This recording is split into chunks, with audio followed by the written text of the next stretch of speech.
Olá, eu sou TJ Bastos e esse é o módulo 1 da oficina Indumentária, Necessidade, Identidade e Expressão. Neste primeiro módulo, eu vou introduzir o conceito de indumentária e começar uma viagem historiográfica pela história da vestimenta, desde o surgimento na pré-história, passando por toda a antiguidade. Segundo o dicionário Oxford, indumentária quer dizer 1. Arte relacionada com vestuário e 2.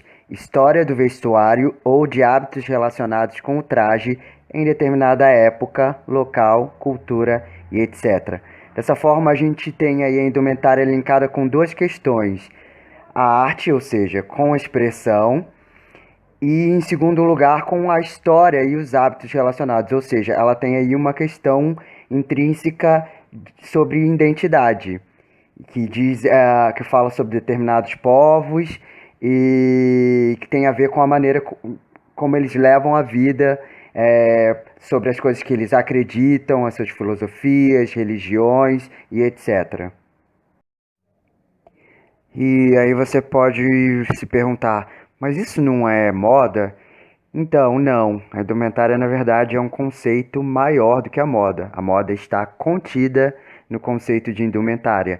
Mas a moda normalmente tem um pouco mais a ver com o que é sazonal, com questões de mercado. E a indumentária não. A indumentária ela abrange outras coisas que não são de forma alguma moda. Como, por exemplo, as vestes folclóricas de tribos africanas, ou a veste típica lá do sul, né, dos gaúchos, a bombacha, tudo isso tem a ver com a cultura daquele local, não tem a ver com o comércio. Da mesma forma, as roupas, a batina católica, a batina do padre, ou as roupas das religiões de matriz africana, elas também não são moda, elas são um vestimento característico para um tipo de atividade. E a fantasia também, tanto fantasia de Halloween, fantasia de carnaval, isso também não é moda, é indumentária. Os primeiros vestígios que nós temos de vestimenta, eles datam da pré-história.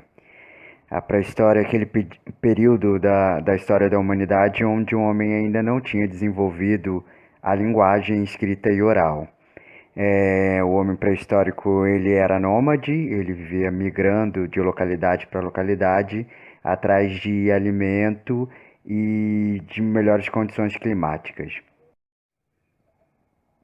Então, desse modo, primeiramente, a partir da necessidade de se defender do clima, é que o homem começa a produzir as primeiras peças de vestimenta. Essas primeiras peças, num primeiro momento, elas eram feitas de fibras vegetais, de folhas e tudo mais. E em segundo momento, no momento posterior, elas começam a ser feitas de pele e couro de animais. Então, desse modo, a pele dos animais e as folhas eram trançados e criando superfícies maiores que a gente quase o que a gente entende hoje em dia por tecido. Outro motivador para o nascimento da indumentária é a vontade que nós seres humanos temos de ornamentação. A gente se inspira muito em como a natureza é ornamentada, em como ela é bonita, nas cores, né, os detalhes da natureza, e isso cria na gente uma vontade de se arrumar, né, uma vontade de beleza, uma vontade de se enfeitar. É na pré-história também que nós vemos os primeiros vestígios de arte. O homem pré-histórico ele faz pintura em cavernas, ele constrói esculturas de pedras e essa arte ela tinha muito a ver com as crenças desse homem. Ela tinha a ver com uma certa vontade mística e profética de que o que ele representava ali se tornasse realidade, como no exemplo das cavernas, por exemplo, a gente tem as pinturas de caçada. É como se pintando uma caçada bem-sucedida, ele estivesse determinando que essa caçada fosse acontecer. Então tinha a arte feita nessa época, ela tinha muito, muito forte esse teor místico, né? Conforme o homem pré-histórico vai fazendo novas descobertas de como manusear o fogo e a invenção da roda, ele desenvolve a agricultura, o que permite que ele seja sedentário, que ele se fixe em uma localidade. E isso vai fazendo com que as comunidades humanas, né, elas vão crescendo em número e se organizando cada vez mais e ficando cada vez mais complexa. E conforme o homem desenvolve a linguagem, a gente vai entrando na antiguidade. Uma das civilizações antigas mais sofisticadas era a egípcia.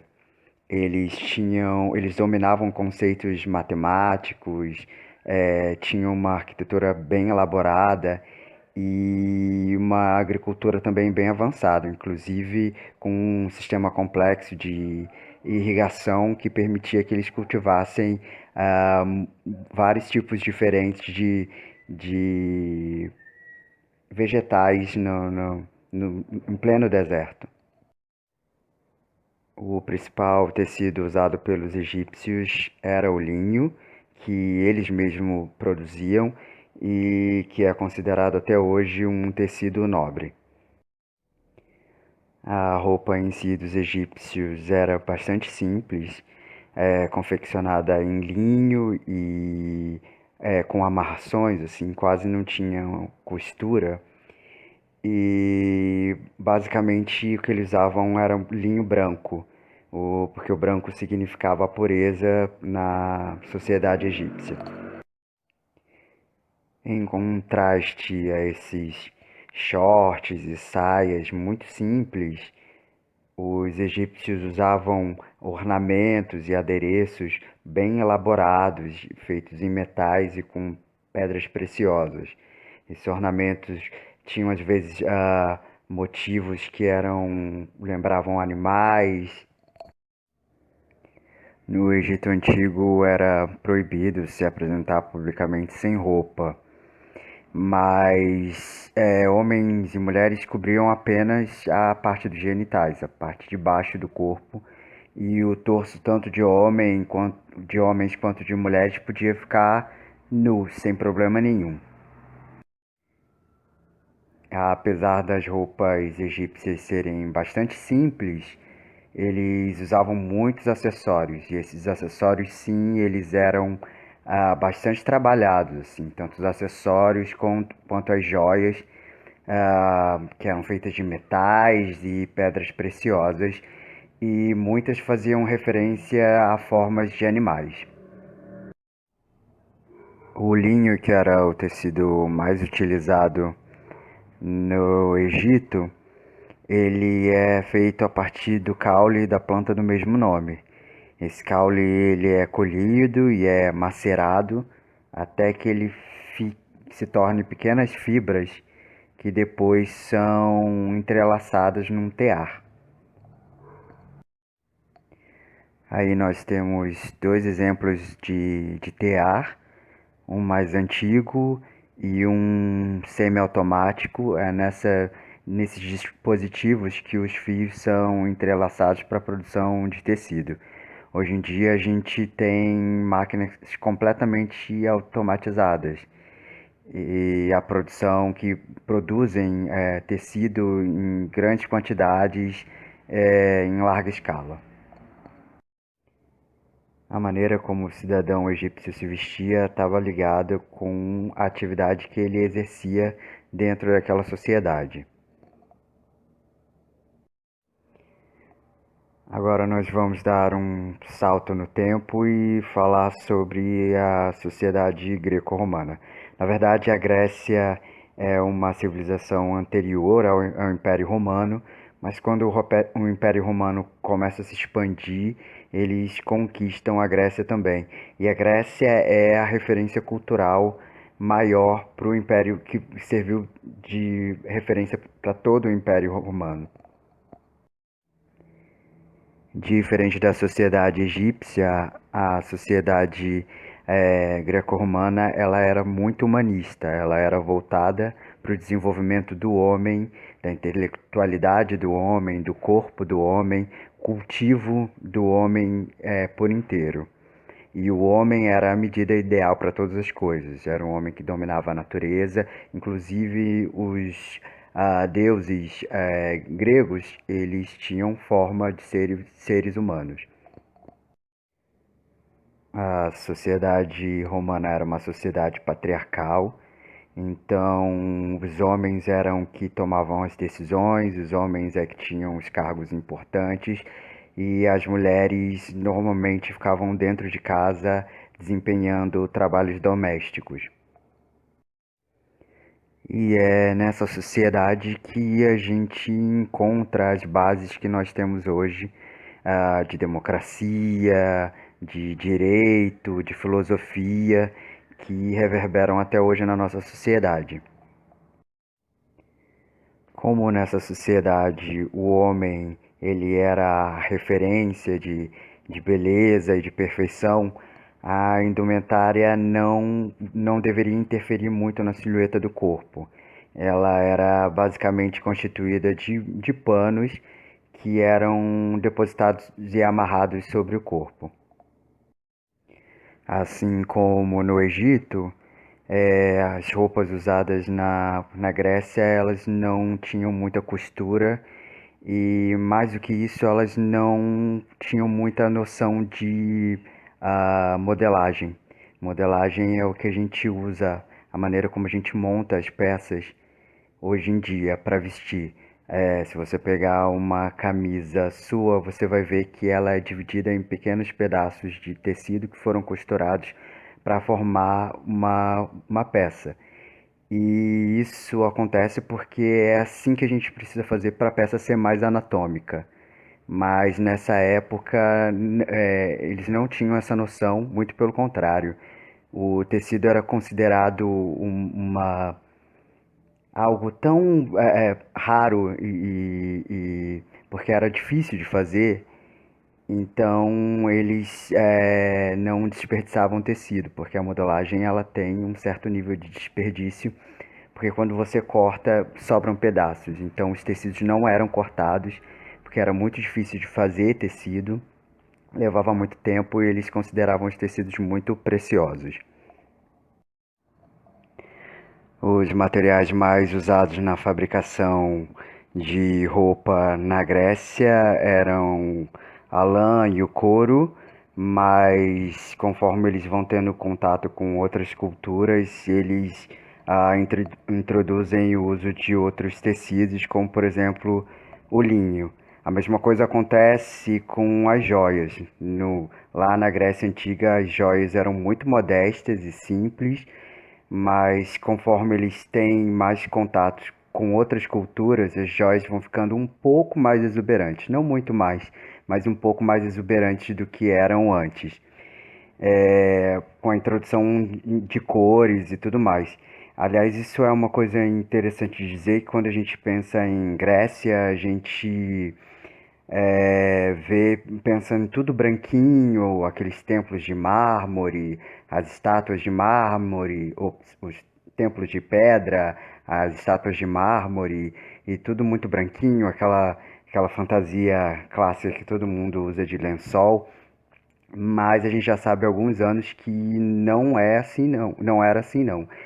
Que principalmente depois que o Império Romano se instalou e se tornou de fato um império multicultural, assimilando diversas culturas, as cores começaram a aparecer e aparecendo com muita força, assim. Então tudo aquilo que a gente vê muito branquinho, já se sabe hoje que não era através de pesquisa e pesquisa científica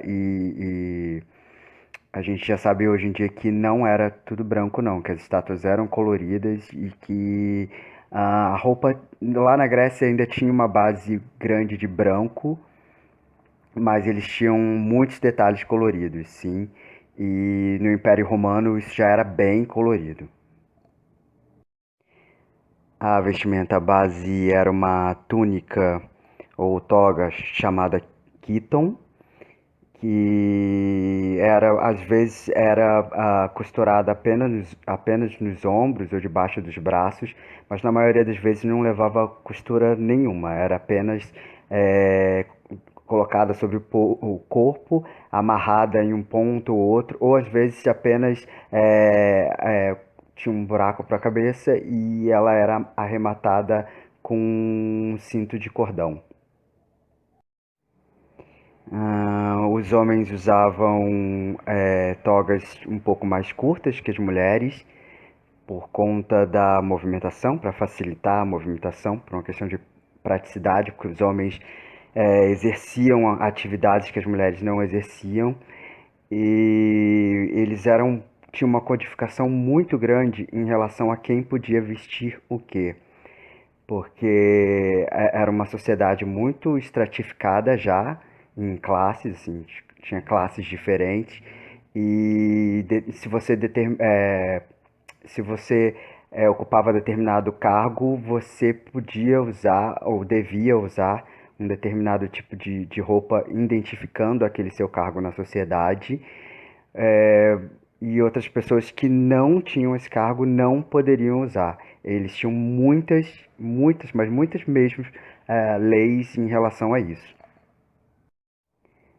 Era necessário que você pudesse ser identificado sobre a sua classe social apenas é, através do olhar. A pessoa bateu o olho em você, ela devia saber que cargo que você exerce naquela sociedade. E é nessa sociedade também que a sazonalidade é introduzida na indumentária. Ou seja, as pessoas começam a mudar a maneira como elas se vestem de acordo com as estações do ano. Então você tem aí um tipo de roupa para o inverno, um tipo de roupa para o verão, para a primavera. Tanto homens quanto mulheres usavam perucas e maquiagem. E, inclusive, a calvície era algo muito mal vista na Grécia entre os homens. Então, eles procuravam de toda a forma disfarçar isso, às vezes com peruca, às vezes com pintura no próprio couro cabeludo e com cortes de cabelo. O Império Bizantino foi um império que era situado bem na divisa entre a Europa e a Ásia, e a sua capital era a cidade de Constantinopla. Ele foi um império bem rico e bem ostentador, porque principalmente Constantinopla era uma cidade que vivia do comércio. Ela tinha uma localização bem privilegiada, então ela era uma rota de comerciantes da Ásia para a Europa. E ali eles estabeleceram um comércio que deu muito dinheiro e enriqueceu muito a cidade. Os bizantinos são conquistados pelos romanos e através dos romanos eles são introduzidos ao cristianismo. E o cristianismo modifica bem o cenário da cidade, porque eles trazem uma nova compreensão do corpo e isso é refletido na indumentária. Dessa forma, a indumentária bizantina ela tem essa questão da modéstia em relação ao corpo, de não mostrar o corpo de forma alguma, de guardar o corpo do olhar do outro, mas como eles eram uma sociedade muito rica, eles expressavam essa riqueza e essa divisão entre as classes através do uso de bordados muito ricos e, e pedrarias e joias incrustadas na própria roupa. Eles tinham muita influência asiática em relação às cores, então as roupas eram muito coloridas e as joias eram muito trabalhadas e coloridas, e eles usavam tecidos mais considerados mais luxuosos e elaborados, como a seda, o tafetá, o damasco, que é esse tecido feito com dois fios de cores diferentes e fazendo desenhos. Então ele tem um lado avesso e um lado correto. O veludo também já existia e os brocados. As roupas consistiam em muitas e muitas camadas de tecido e são eles que começam a usar uma roupa de baixo, que a gente chama hoje de roupa de baixo, porque como a roupa de cima deles, a camada de cima, era uma camada com tecido caro e com joias caras, eles usavam uma roupa de baixo para preservar um pouco essa roupa de cima, para evitar o contato da pele, para evitar que os tecidos se deteriorassem. Também era uma maneira de esconder o corpo o máximo possível do olhar do outro. Também pela influência asiática, eles desenvolveram uma perfumaria bem sofisticada para a época e a técnica de produção de vidro colorido. A Idade Média é o período da história da humanidade depois da queda do Império Romano pela mão dos germânicos. A gente tem aí uma ascensão do cristianismo que é difundido por boa parte do mundo conhecido naquela época e especialmente enraizado na Europa. Ela é conhecida como a Idade das Trevas porque foi um período de muitas guerras, um período em que houve uma negação geral da ciência e, e é quando nós temos o início do surgimento do sistema feudal e das casas monárquicas, né?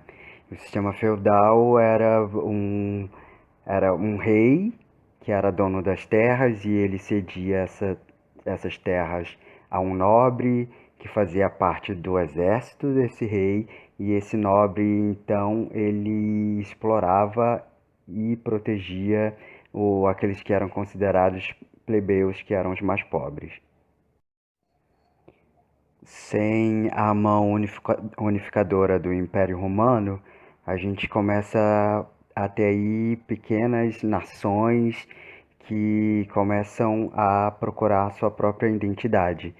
E a partir disso começam a ser valorizadas coisas como brasões e nomes de família que têm uma função de unificar um determinado povo.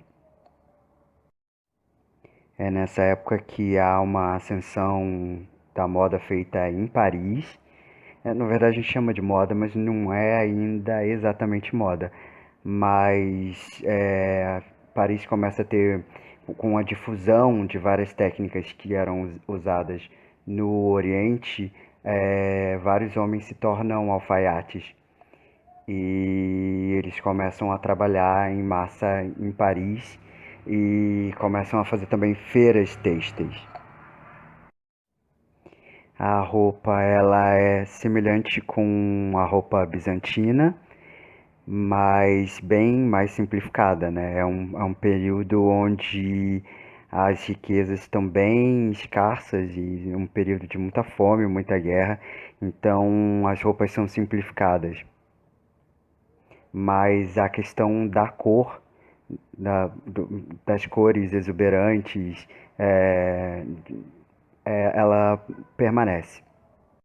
E aí nós temos uma sociedade dividida em basicamente é, três classes, né? O clero, a nobreza e o povo.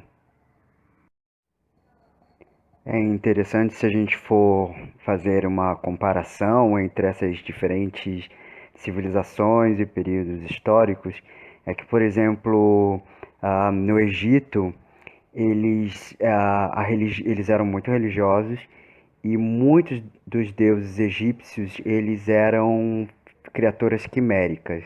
Criaturas quiméricas são criaturas que têm o corpo formado de diferentes partes de diferentes animais. Então você consegue ali ver na indumentária egípcia uma certa silhueta que faz alusão a animais, assim. Era uma referência, claro, à filosofia e à crença deles. Por outro lado, se a gente for olhar a indumentária greco-romana, onde o homem era o centro das coisas, era o homem que era o ideal, era o homem que devia ser cultivado, a roupa interfere muito menos na silhueta. Pelo contrário, era uma roupa mais esvoaçante e ela às vezes revelava um pouco mais do corpo da pessoa. E era de bom tom que a pessoa tivesse principalmente os homens, tivesse um corpo mais trabalhado. Já existia esse ideal do homem com um corpo cultivado pelo exercício. E aí a gente pega no bizantino, por influência do cristianismo, o corpo completamente coberto.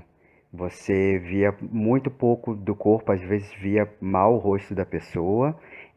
No caso das mulheres, às vezes nem o rosto.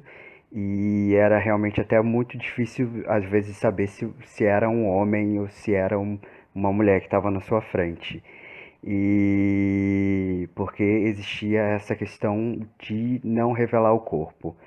Por outro lado, o cristianismo pregava toda uma renúncia às riquezas e tudo mais, mas os nobres bizantinos eles usavam roupas bem caras e exuberantes e eles realmente reafirmavam a sua riqueza e a sua classe social pelas roupas que eles usavam. Você conseguia dizer ah, que classe aquele homem pertencia, quão rico ele era, através das suas roupas.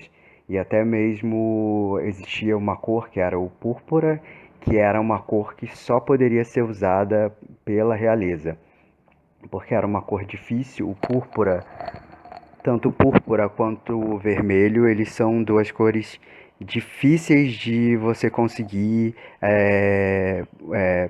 com pigmentos naturais, assim. Você precisa de uma quantidade muito grande de pigmentos para conseguir um vermelho vivo ou um púrpura muito vivo.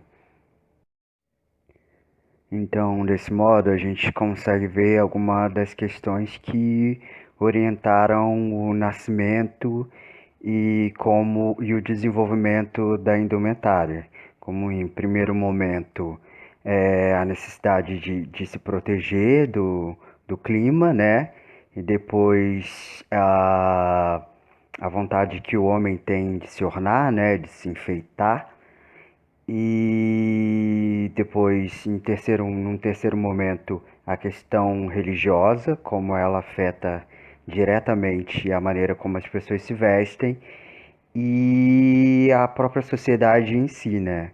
As diversas camadas da sociedade, as divisões de classe da sociedade, as leis e a questão do poder econômico.